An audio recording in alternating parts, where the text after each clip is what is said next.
Os irmãos sabem que está tendo a exposição da carta aos Coríntios, aí me botaram nesse grupo aqui, no grupo da morte. O pastor Elazar, o Moisés e o Júlio Castro, me botaram.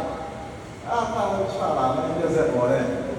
E aí já foi o Josivel, tem o Josivel, que é mestre.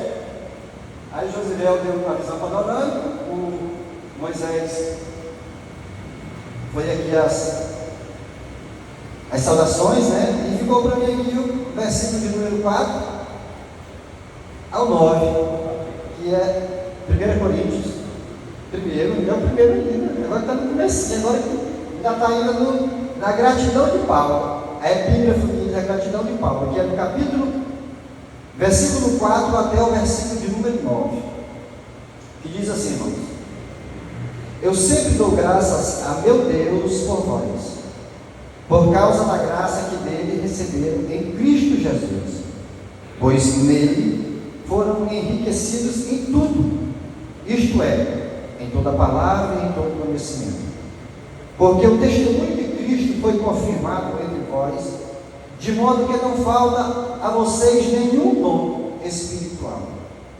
enquanto vocês esperam que o nosso Senhor Jesus Cristo seja revelado.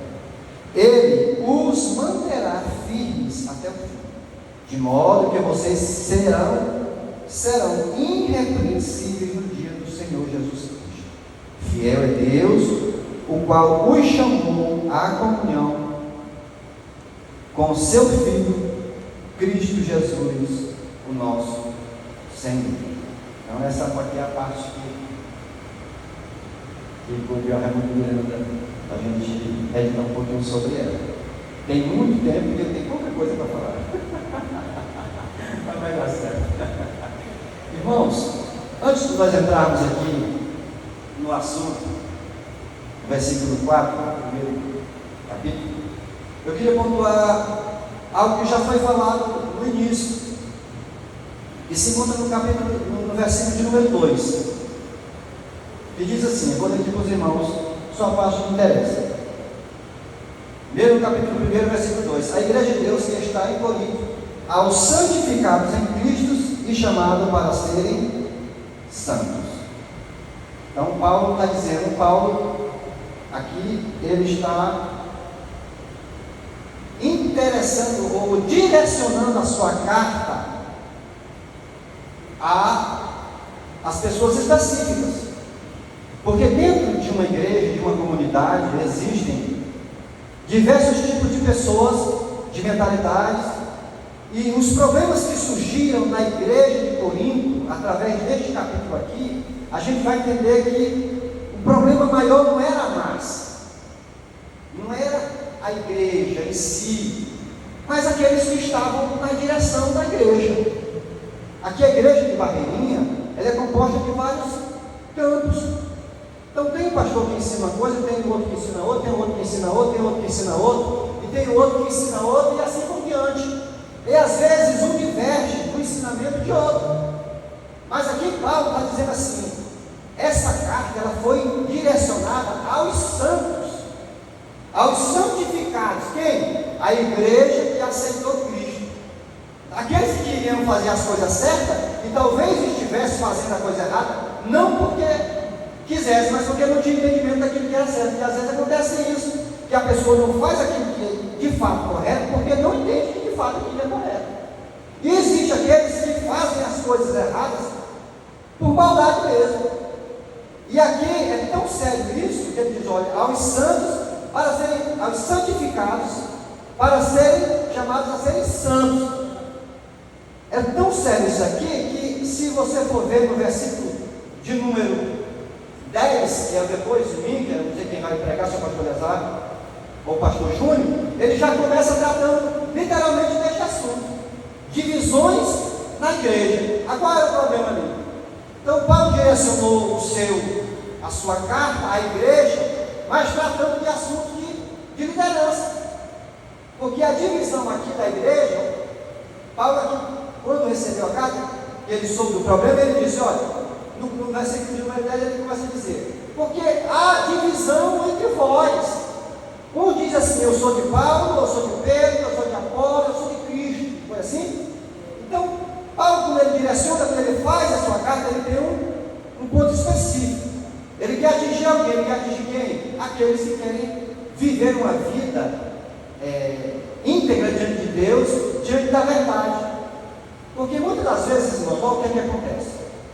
Já aconteceu até aqui nessa cidade, e acontece em muitos lugares. Por exemplo,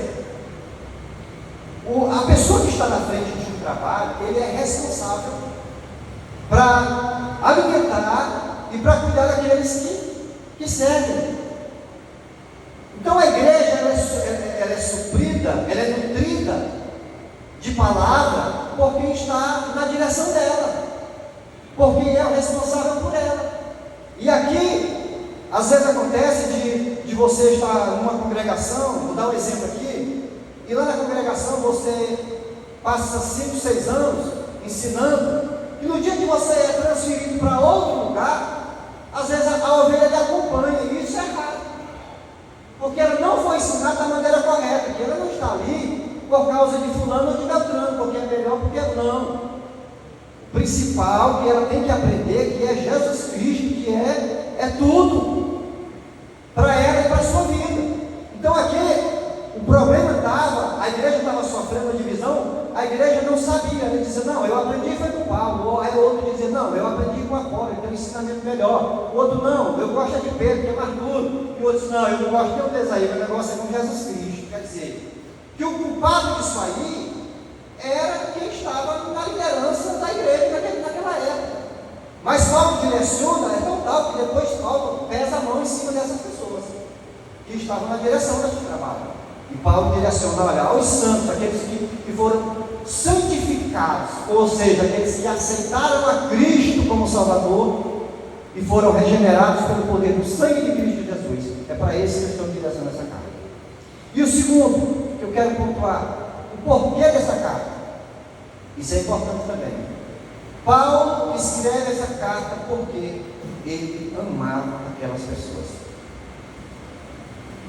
Está aqui? Tá. Mas é muito fácil. Assim, hoje a gente ouve, pastor, às vezes a gente ouve esse ano. Veja bem. Eu já fiz tudo que podia fazer. Eu já fiz isso, já fiz aquilo, já fiz aquilo. E aí, se quiser seguir para lá. É assim? Olha, Paulo passou 1 ano e meio, mais de 1 ano e meio, ele fundou a igreja. Aquela igreja foi ensinada por Paulo, gente.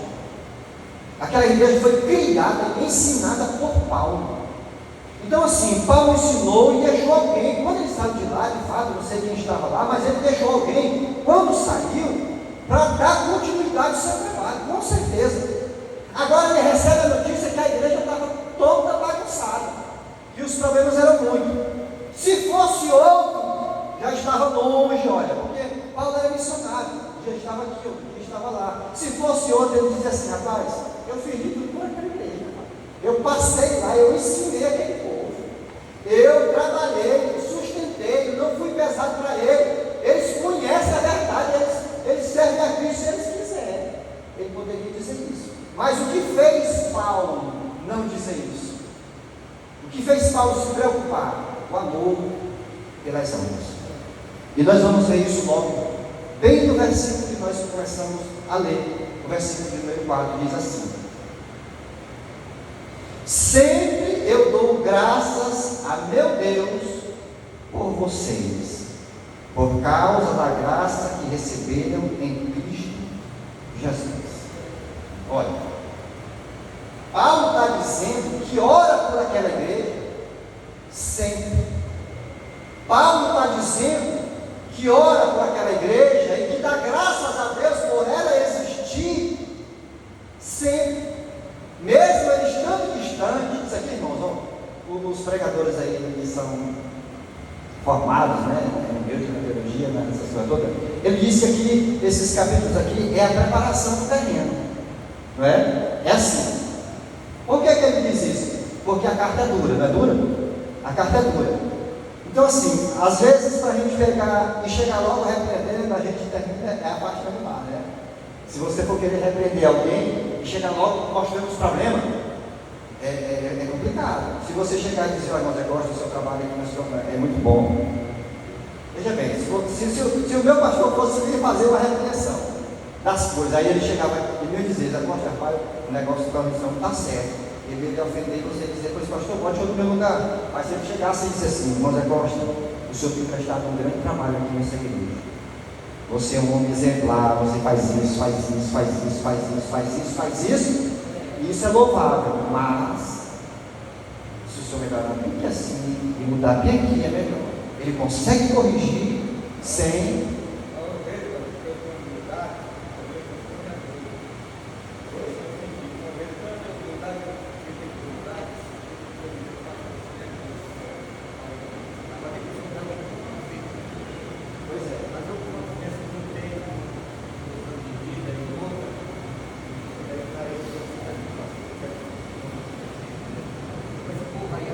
Pois é, mas esse povo era duro e merecia de castigo, mas ele não entrou lá castigando.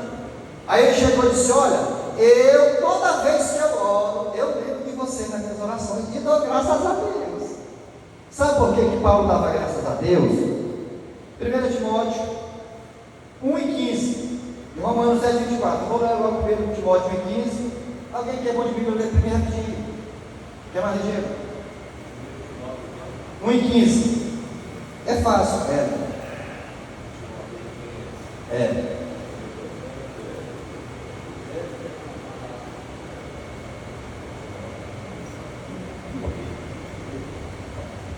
Fiel é a palavra e digna de toda aceitação, que Cristo Jesus veio ao mundo para salvar os pecadores, dos quais eu sou o principal. Você está vendo? Olha o que ele está dizendo. Ele se colocou na mesma altura, no mesmo patamar deles, porque aquele povo, ele foi tirado, ele foi gerado no âmbito de podridão, que nem as pessoas sabem. Então Paulo está dizendo, olha, o que vocês eram, o que vocês faziam, a forma como vocês viviam, a forma que vocês se encontravam, eu era do mesmo jeitinho, eu era pior do que vocês, e de fato ele era mesmo. Paulo não estava aqui querendo inflar o ego, não. Paulo estava falando aqui a mais pura verdade. Quando ele disse que Deus veio salvar os pecadores, do qual ele era o principal. Às vezes nós olhamos para o apóstolo Paulo aqui, Paulo falando isso, é só mesmo para. Não, Paulo era ruim mesmo. Paulo era ruim, então ele se colocou no mesmo patamar para a igreja entender que os problemas que elas estavam passando não iam afastar ou tirar o amor dele ou afastar ele da graça de Deus. Eles só precisavam voltar para o Cristo. Aí ele começa a dizer, sempre eu dou graças a Deus pela vida de vocês. E isso nós devemos fazer da mesma forma. Às vezes nós só damos graças a Deus pela vida de quem abençoa nossas vidas. Só damos graças a Deus, só lembrando dele nas orações, por alguém que fez o bem para nós. Mas a gente, quando tem alguém que não faz o bem para nós, às vezes até persegue, a gente não dá graças a Deus. Eu me lembrei desse versículo, porque é uma constante minha, o que eu vou dizer aqui. Se eu dobrar os meus joelhos, se eu não orar por todos os meus vizinhos, nome por nome, cada um, eu não orei, eu faço isso. Mesmo que eles sejam ruins, mesmo aqueles que já quiseram me bater, mesmo aqueles que me perseguem, mesmo aqueles que me caluniam, o meu dever como cristão é fazer isso.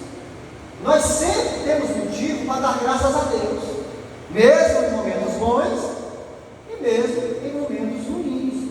Nós sempre temos motivo para dar graças a Deus. E Paulo, ele tinha motivo para dar graças a Deus pelo povo lá de Corinto. Aí o versículo de número 5 diz assim: pois neles vocês foram enriquecidos em tudo, isto é, em toda palavra e em todo conhecimento. Talvez esse versículo aqui seja o mais importante de todo esse capítulo de 1 Coríntios. Esse versículo aqui. Talvez este versículo aqui seja o mais importante de todo esse livro. Porque aqui está. Paulo está dizendo, olha o que Paulo está dizendo aqui, como isso aqui é bem profundo. Quando a gente passa por cima, correndo, a gente não vê nada, mas a gente pegar uma lupa e começar a olhar, a gente começa a ver. Paulo está dizendo assim, olha, eu dou graça a meu Deus por vocês, por causa da graça dele, que receberam em Cristo Jesus. Pois nele quem? Cristo Jesus, pois nele vocês foram enriquecidos em tudo, isto é, em toda a palavra e em todo conhecimento. Eu botei bem aqui, Romanos 11:36 diz assim, presta atenção que Romanos 11:36 diz, porque dele, por ele e para ele são o quê? São todas as coisas, porque dele, por ele e para ele. Paulo está dizendo aqui, voltando de novo para o texto, pois nele foram enriquecidos. Olha, quando se fala de riqueza, a gente só pensa logo em Hilux, né? Acabou aí a Bahia está rica, já tem uma Hilux. Então assim, já pensa que riqueza, quando se trata de riqueza, são bens materiais. Coríntios, os pregadores dizem que era uma cidade próspera, né? Era uma cidade que rolava cascalho e o povo já era rico. Mas aqui Paulo está dizendo que eles foram enriquecidos em quem? Nele. Nele quem? Em Cristo Jesus. Agora Paulo vai dizer qual é essa riqueza. Qual é a riqueza que aquele povo tem. Porque com a riqueza que aquele povo tinha, não era para ter o problema que aquela igreja tinha. E esse aqui são, talvez, podemos dizer que é o maior dom ou o melhor dom que possa existir. Ele diz assim, olha, pois dele foram enriquecidos em tudo. Aí em tudo em quê? Se perguntasse para ele na casa, se ele dissesse assim, se na casa tivesse dito, porque vocês foram enriquecidos em tudo. Aí ele dizia, mas aí tudo em quê? Ele diz, em toda palavra e em todo conhecimento. Irmãos, esses aqui são os mais preciosos dons. Diz aí, meu mestre, o dom da palavra é ou é um dom bom? E o dom do conhecimento? E se o camarada tiver o dom da palavra e o dom do conhecimento, o que ele é? Hein? Irmãos, quem tem o dom da palavra e quem tem o dom do conhecimento, ele tem tudo. Ele tem a estrutura toda necessária para formar um corpo saudável. Porque um corpo saudável não é falar em mistério, não é profecia, não é zoada, não é reteté. A estrutura é palavra e conhecimento. Olha, tem pessoas que têm palavras, não tem coisa. Dom da palavra, prega, ora bonito, fala bonito, sabe falar, mas é raso. Ele tem a flor da palavra, mas ele não tem a raiz do conhecimento. Já tem gente, pastor, que tem conhecimento que dói, mas não sabe entregar. Não entrega nada, está com a cabeça cheia, bota ele para entregar, ele não consegue entregar porque ele não tem o dom da palavra. E lá a igreja, ela era rica na palavra e no conhecimento. Com a igreja dessa não vai ter problema, porque o que edifica uma igreja é palavra e conhecimento. Eu mesmo não sei entregar nada e também não tenho conhecimento de nada. Quando eu vejo meu pastor pregar, que ele pregou segunda-feira, aqui naquele dia, que Deus tomou ele e usou. Tem dia que usa mesmo, tem dia que está sozinho, né? Tem dia que faz de um lado do outro, não sabe muita coisa não, né? Mas tem dia que Deus toma e usa. Você vê que sai coisa, vem coisa, que edifica a gente, de uma forma poderosa, que a gente se alimenta e tem força para caminhar cada dia. É que naquele pão lá de Elias. Tem dia que uma palavra que a gente recebe aqui, a gente passa o mês todo sustentando. Quando está enfraquecendo de novo, querendo desistir, aí vem outra. Vem outra palavra minha. E aí a vida do crente é desse jeito. E essa igreja, ela era rica na palavra e no conhecimento, mas não era do próprio ser humano. Isso aqui, irmãos, olha, isso aqui é tão interessante. Porque Paulo faz questão de dizer, porque nele, tudo provém dele. Tudo é dele, por ele e para ele. Quando uma pessoa sabe fazer todas essas coisas e às vezes se gloria, ele perde a essência, porque acha que provém dele, não é, irmão? Acha que provém dele, não é ele? Ele ganhou um pedido. E aí, quando nós nos encontramos, Paulo diz que Deus tem reservado tesouros em vasos de barro. Quando o camarada ele é só um canal para transmitir glória e as coisas de Deus, aí flui, porque é o Espírito que toma de conta. Mas quando o camarada quer ser exaltado, por isso que eu não gosto de às vezes ficar levantando o ego de ninguém. Eu gostaria às vezes de dizer assim, meu pastor, hoje você, eu vou dar um zade para ele, para você hoje. Aí eu fiquei pensando, eu vou largar esse negócio de mão. Porque às vezes levanta o ego da pessoa, e isso é com o homem. É tão tal, que eu vou contar aqui. Um dia o Josivel pregando aqui, num culto de segunda-feira, da família, não foi? Ele deu uma mensagem, aí nos status ali, para todo lado, todo mundo falar. Você é uma fonte de inspiração, não sei o que, aquela coisa toda. Aí depois ele mostrou no status dele, a Bíblia aberta, com um livrozinho, uns escritos assim, está vindo pãozinho quente de novo do céu. Aí ele está subindo. Aí eu chamei ele, eu privado e falei, está subindo. Não deixa subir, não. Porque a gente fica se achando. Você entendeu? Quando Deus toma, quando Deus usa, quando Deus faz, aí às vezes a gente que quer se glorificar por isso, e a glória é tudo dele, quando ele diz, porque dele, por ele e para ele são todas as coisas, glória a ele, eterna honra a ele e glória eternamente. Eternamente, amém. Sim. Para ele por todas as coisas, glória contra ele eternamente. Amém. Tudo é dele. No dia que Deus usar aqui, olha, uma vez eu conversando, pastor, com um amigo aí, que é das antigas, um dia ele disse assim, conta aqui um negócio. Ele falou assim, eu tenho saudade para Eleazar que eu conheci no passado. Ele falou para mim, pastor Eleazar, eu tenho saudade para pastor Eleazar que eu pregava. Eu não tenho assim, que não cheguei nada, né?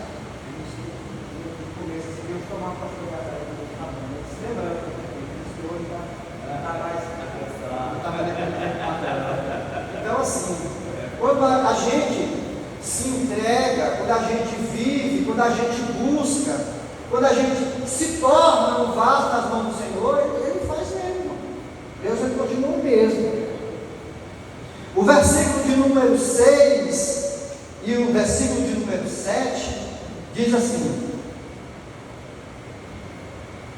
porque o testemunho de Cristo foi confirmado entre vós. Esses dois capítulos estão juntos. Porque o dom de Cristo, o testemunho de Cristo foi confirmado entre vocês, de modo que não falta a vocês nenhum dom espiritual, enquanto vocês esperam que o nosso Senhor Jesus Cristo seja revelado. Olha, Paulo estava dizendo para eles, porque o testemunho de Cristo foi confirmado entre vocês. Então, Paulo está dizendo, olha, o que vocês viram, o que foi feito entre vocês, aqui quando ele está falando de testemunho e dons, ele está se referindo que lá houve muitos milagres e maravilhas no meio do povo. Até porque, irmãos, lá nos dons, lá na frente, ele vai falar que, quando ele está se referindo às Bíblias, ele vai falar que o dom de profecias é mais importante do que esses dons, porque esse dom de profecia, ele faz com que o ímpio dê glória a Deus. E que de fato, quando Paulo, ele diz, olha, quando eu fui ter convosco, não fui com seguridade de palavra, mas eu fui na demonstração do poder de Deus. Não foi assim? Paulo não foi com sabedoria, ele não foi filosofar com os filósofos, ele não foi discutir se sabia mais, porque hoje, irmão, eu vou contar uma coisa aqui que está fora desse contexto aqui, mas que eu estou enojado. Que está acontecendo hoje, de aqueles podcasts, esses homens estão. Agora tem um bispo aí, aquele bispo lá, né? O bispo da igreja lá, que a mulher dele morreu. Junta um monte de gente, agora o podcast é só juntando gente para debater, discutir, em vão, tudo aquilo que a Bíblia condena, para a gente não debater, que Paulo disse, Timóteo, evita essas coisas, porque isso não traz edificação. Eles estão aí para podcast, e aí, né? Procura aqueles assuntos, velho, que são polêmicos, que começam, que não tem nada. Meus irmãos, estão desvirtuando as coisas. E Paulo diz, quando eu fui ter convosco, eu fui com sublimidade de palavra, não, eu fui na demonstração do poder do Espírito de Deus. Glória a Deus. Paulo, quando falava, curar os enfermos. Paulo, quando ele pregava, as pessoas eram libertas. Então, Paulo está dizendo, olha, vocês viram o testemunho de Cristo. Qual é o testemunho? O testemunho de Cristo é que quem cresce nele, os sinais que acompanhariam o meu nome, falarão novas línguas, pegarão em serpente, farão isso, farão aquilo, farão aquilo, farão aquilo. Não é assim? E Paulo foi lá fazer tudo isso e diz, olha, de fato que não falta nenhum dom em vocês. Quer dizer que tudo esses Corinto era um lugar que não era só de entendimento, não, de palavra, de profecia, não. Não. Lá era um lugar que teve curas, sinais, maravilhas, prodígios. Pessoas foram curadas, cegos viram. Então, Paulo está dizendo que eles viram foi testemunho de Cristo e que foi confirmado com os dons que eles estavam vendo. Porque hoje é muito difícil, né, irmão? Ter um dom de cura. Você, até às vezes eu brinco aqui, eu digo, rapaz, é muito fácil quando alguém está com dor de cabeça nem aqui. Aí a pessoa desce lá rapidinho, vai lá e ora e volta de novo para o seu lugar. Mas aí nada acontece, né? Assim, aí fica por isso mesmo. Isso acontece rotineiramente. Dificilmente acontece Deus manifestar o seu poder de curar. Deus mudou? Não. Deus não cura. Onde é que está o problema? Eu acho que é nós. Que é que está querendo direito. Porque a Bíblia diz que estes sinais acompanharão os que creem. Então é muito complicado. E hoje a gente preza mais para as coisas que são vistas, visíveis, aqueles momentos de euforia, de tal, de não sei o que, de não sei o que. Aí hoje as pessoas gostam mais disso, mas não gostam de estar na presença de Deus, buscando, servindo a Deus, entregando a sua vida, buscando ser um instrumento de Deus para que Deus possa usar. O versículo de número, nós falamos o versículo de número 8, já li 9 horas, né? Nós falamos o versículo de 6 e 7. Aí diz assim: de modo que não falte a vocês nenhum dom espiritual, enquanto vocês esperam que o nosso Senhor Jesus Cristo seja revelado. Tanto este capítulo de número 7, versículo de número 8, Paulo está dizendo: olha, esses dons eles estão aqui entre vocês, até o dia em que Cristo for revelado. Qual é esse dia? No dia da sua vinda. Paulo está dizendo que nós temos que permanecer firmes até o dia que Jesus Cristo vier, porque esse é o propósito do Evangelho. Esse é o objetivo do Evangelho. Vou contar uma coisa para o senhor aqui, que eu tenho isso semanalmente, passa na minha cabeça esse versículo. Toda vez que eu viajo, eu passo pela cidade nova, eu lhe digo isso debaixo do sangue de Jesus. Não estou com conversa. Toda vez que eu passo, que eu viajo, eu vou ali para a cidade nova, que eu vejo aquele movimento de gente, de construção, de tanta coisa, e tanta empresa, e tanta coisa, aquela correria, que para tu entrar no beco, tu precisa ficar na fila, aquela correria. Eu só me lembro daquilo que Jesus disse para Noé: comiam, casados, davam-se em casamento, até que vendiam. Se o Senhor me perguntar, não é mirando, na sua insignificância, o porquê que a igreja hoje está desse jeito, eu respondo: todos estão buscando seus próprios interesses. Isso é a grande verdade. Cada um está sufocado. Eles estão vivendo, não, é sufocado pelos seus próprios interesses. Eu passei lá na Cardosa agora, e o senhor de lá, o ancião José Costa, morreu. Eu passei lá meia-noite no cemitério, sozinho. Eu ainda tenho coragem, graças a Deus. Aí eu vi o variante que eles fizeram e enterraram o velhinho que era um ancião lá. E eu passei por lá e fiquei olhando, aí eu disse assim: foi só aquele pedacinho. Só aquele pedacinho, bem assim. Fizeram um variantezinho, aí abriram um matozinho, cavaram por aqui e enterraram. Foi só aquele pedacinho. Esse é o salário, ele dizima, ele está com muita missão, ele afeta. Aí aparece uma campanha daqui, outra ali, outra ali. Se ele for tirar para fazer tudo isso, ele não come. Ele não tem pão, ele só tem semente. E ele tem que distinguir o que é pão e o que é semente. Vai ter dia que você vai ter só pão, porque se você não comer, você morre de fome. Agora tem um dia que tem um pão e que é semente. A gente tem que entender que a gente tem que viver e trabalhar com o que tem. Nós não podemos fazer mais daquilo que está nas nossas forças. Deus nos chamou, foi para pregar o Evangelho a tempo e fora de tempo. Foi só isso que Deus chamou, para pregar o Evangelho. Mas acontece que às vezes nós somos sufocados.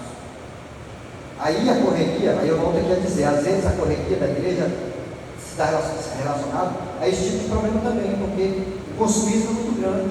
Precisa para isso, precisa para aquilo. E de fato precisa. Porque eu também preciso. Quem é que não precisa? Quem é que não quer? Quem é que não deseja ter mais ou melhor? Mas a gente tem que ir com cautela. A gente sempre tem que dar graças a Deus pelo que já tem. Quando postaram a foto do irmão Gutenberg. Aí a Silvia disse assim, eu estava no serviço, o irmão Silvia disse assim, o irmão Gutenberg morreu. Aí eu falei para ela, às vezes as pessoas pensam que eu falei isso brincando, eu falei sério. Irmão, se tem uma certeza, se tem uma coisa, pastor, que é certeza que não fala, é que nós vamos morrer, todos nós. Isso aí é a única coisa que não vai falhar. Se tem uma certeza, irmão, é que eu vou morrer. Eu não sei o dia, eu não sei a hora, mas Paulo está dizendo aqui. Paulo está dizendo que assim, olha, versículo 7, no final.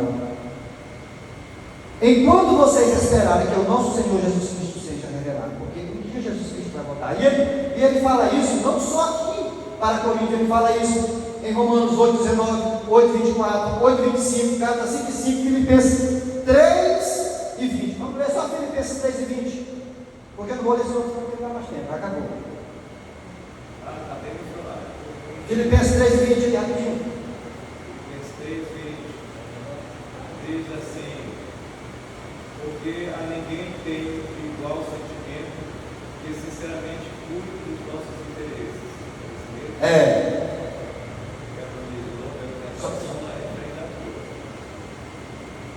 Será que vocês têm livro? Não, né?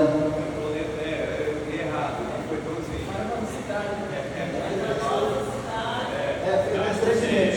Está no céu, Diz aí.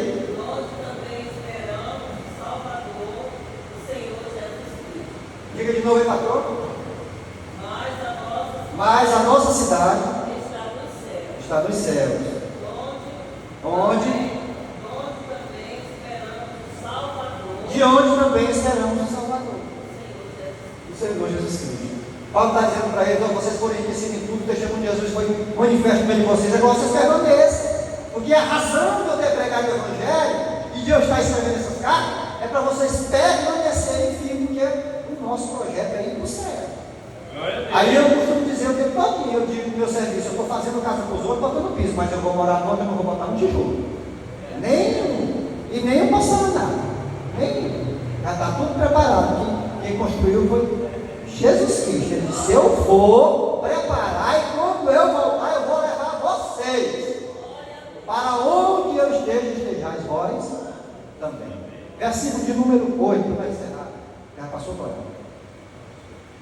Versículo número 8, diz assim: Ele os manterá firme até o fim, de modo que vocês serão irrepreensíveis. Olha, Jesus, Paulo está dando uma garantia, que Jesus é que vai manter eles até o fim. Ele os manterá até o fim. Não é assim? Eu esqueci, depois que eu peguei a corrida, eu esqueci demais. Estou falando, estou brincando, não, isso é sério. E ele nos manterá até o fim, de modo que vocês serão irrepreensíveis. O que é que aquela igreja estava fazendo? Aquela igreja, ela estava cheia de pecado, cheia de defeito, não era? Não era assim? Não era uma igreja que estava cheia de pecado, cheia de problemas? Gente deitando com todo tipo de coisa. Mas ele está dizendo assim: olha, ele vai manter vocês firmes, continuar, e vai tornar vocês irrepreensíveis. Isso aí é o processo. Esse bem aqui, pastor, esse versículo bem aqui, ele está ligado ao versículo de número 2, que ele escreve aos santificados, que são chamados para serem santos. A irrepreensão, ela vem através da santificação. Então a santificação na vida da pessoa, ela traz a irrepreensão, para a pessoa se tornar irrepreensível. Acontece de ter gente, tem pessoas irrepreensíveis, irmãos, quando elas são guiadas pelo Espírito, quando elas não são guiadas por as coisas daqui, quando elas são guiadas pelo Espírito. E para finalizar, o versículo número 8 diz assim: fiel é Deus, o qual chamou a comunhão. A garantia de tudo isso, irmão, é a fidelidade de Deus. Toda essa garantia é a fidelidade de Deus. Lá em Números diz que Deus não é homem para que minta, e nem filho do homem para que se arrependa, né? Geralmente depois não falar, né? Então assim, e ele está dizendo aqui, olha, fiel é Deus, o qual chamou a comunhão. Aqui, lá eles viviam divididos. Eu acho que vai ser até o reverendo que vai pregar sobre a divisão lá, não sei, né? Não sei não, acho que é. Eles viviam divididos. E aqui Paulo está dizendo, olha, Deus é fiel. Mas só que vocês não vão viver agora. Em comunhão. Por isso que no versículo 10 ele diz, tenhais o mesmo pensamento, o mesmo modo de falar, a mesma atitude. Porque, irmãos, o nosso falar e o nosso pensar ele tem que ser de acordo com a palavra. E quando nós nos direcionamos pela palavra, todos têm o mesmo pensamento e o mesmo propósito. Olha, Moreninho chegou agora da academia, meu Moreninho, né? Moreninho chegou da academia agora, aí foi lá para a cozinha, botou um ovo, dois ovos, botou 5 ovos para fazer lá. Eu digo, rapaz, você está ganhando um moço, o ovo está caro, tem que ter uma galinha. Tem uma galinha, tem que pôr 2 ovos por dia, como eu disse. Aí ele fez os ovos lá, ele fez uma vitamina, bateu não sei o quê, ele está malhando, né? Até deixei que o bicho está magrinho, ele vai receber de gordinho. Aí, quando ele estava lá na cozinha, eu fui lá, bati no ombro dele, assim, falou, olha, tudo bem, você está fazendo certo, você está cuidando do seu corpo, mas esqueça de uma coisa, cuide da sua alma, cuide da sua mente, procure um livro para ler, procure a Bíblia para ler. Não alimente só o corpo não, porque se você alimentar só a carne, você vai se ferrar. Ela vai se acabar lá no cemitério, e aí o que vai morar lá nas mansões celestiais é o novo nome.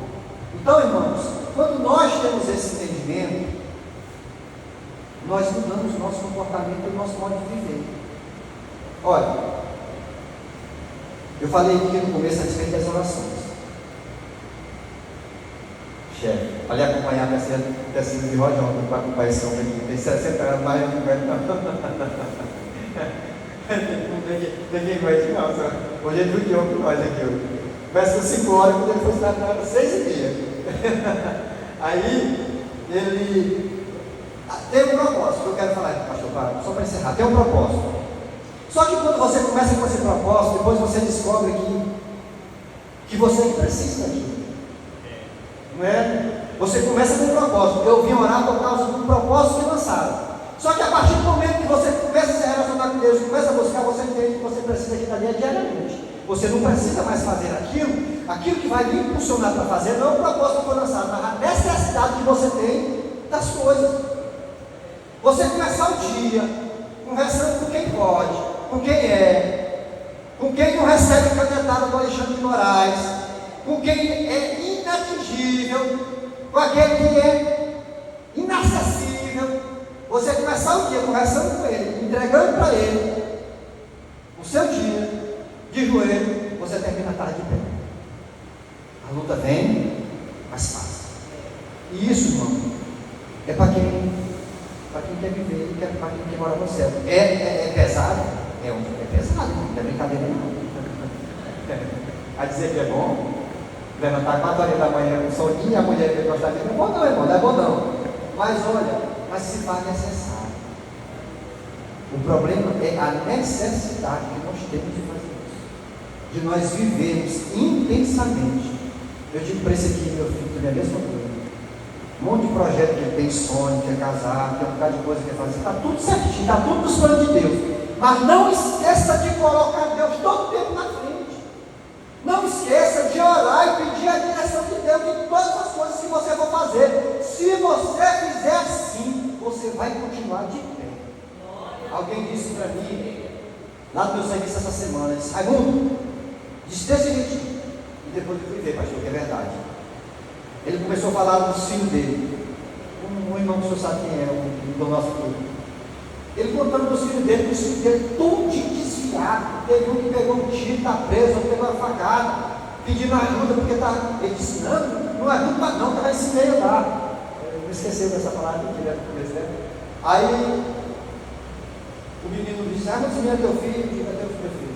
O Moreno todo caladão, na dele, onde ele fica, tudo que tu faz ele manda, o que tu manda ele faz. Aí ele disse, tu tem que dar graças a Deus, porque teu filho é bom demais. Obediente, está na igreja. Aí eu digo, irmãos, olha, não é mérito meu não, mas eu não canso de ensinar. Esse aqui sabe, é todo dia. É todo dia, irmão. É todo dia. E qual é o pior disso? O pior disso é que eu não tenho que falar, eu tenho que fazer.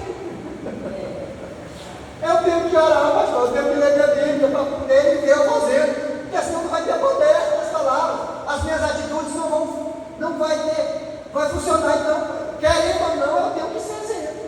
sou exemplo no trato, na palavra, no negócio, tudo eu sou exemplo. E aí, para isso, para poder dizer para ele fazer a mesma coisa, eu tenho que ser homem no trato, na palavra. Seja o vosso sim, seja o vosso não. As pessoas dizem assim, seja sim, sim, não, não. Olha, não é assim. É assim não, irmãos e irmãs. Sim, sim, não, não. Jesus está dizendo, seja o vosso sim, sim, e seja o vosso não, não. Não é sim, sim, não, não. Seja o vosso sim, sim, e seja o vosso não, não. Pronto, que passar disso? Aí ele diz, quem subirá ao teu santo monte? Ele disse, aquele que é puro de mão, puro de coração, aquele que não de fome, aquele que vai, aquele que não empresta seu dinheiro, com usura, aquele que mesmo com dano seu, não se retrata.